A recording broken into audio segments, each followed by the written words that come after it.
你看到的不是一件艺术品。大家好，我是杰罗姆。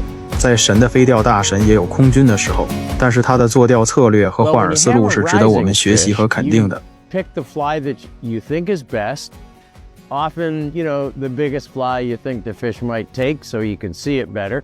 And you make some casts and you watch the fish's rhythm and you watch how often the fish rises and you try to get a good drag-free float over that fish. And after a dozen casts or so, or if you see the fish come up and refuse the fly, come up and not take it, then it's time to change your flies. If you do have a splash or a refusal, it's almost always a good idea to change your fly. That fish has seen that fly already. You either missed it or it refused the fly, and you might as well change. So we've got a fish rising over on the other side here.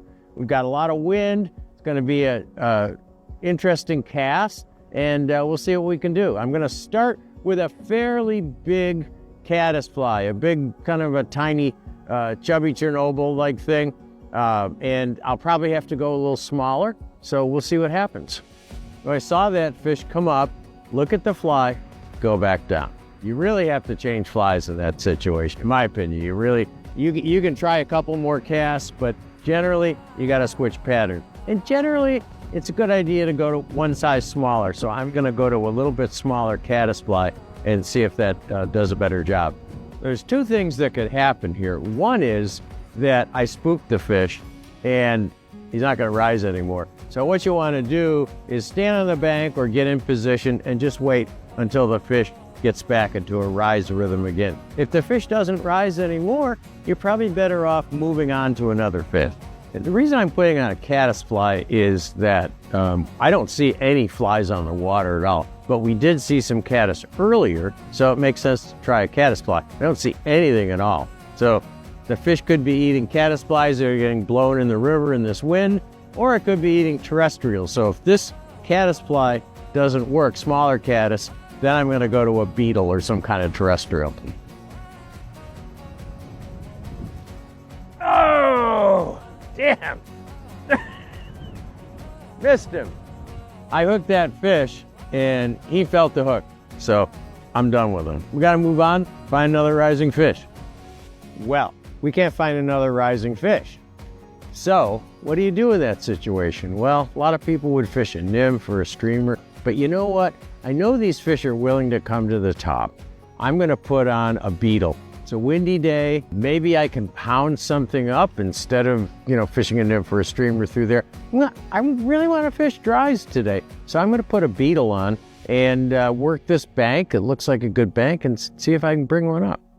When you're fishing like this, blind fishing, covering water, you don't want to belabor the water a lot. You want to take a couple casts in each likely spot and then move on and keep moving. You want to find that aggressive fish that's looking for something to eat on top.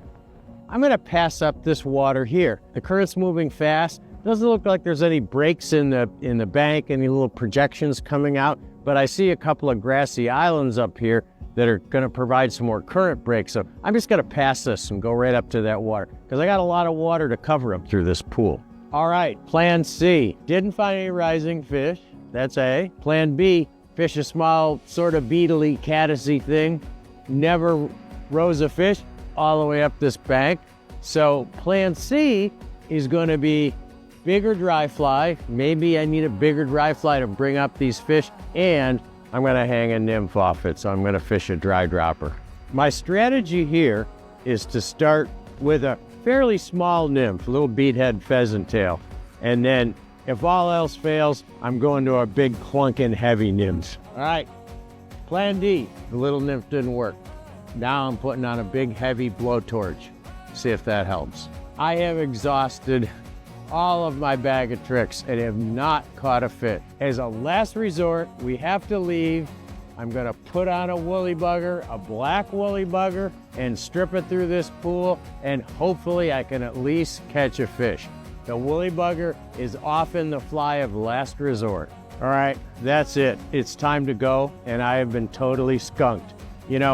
People think that because I've fished a long time and I know a little bit about fly fishing that I never get skunked. And it's not true. I get skunked all the time. Am I upset? Yeah, a little bit. You know, I wanted to catch a fish.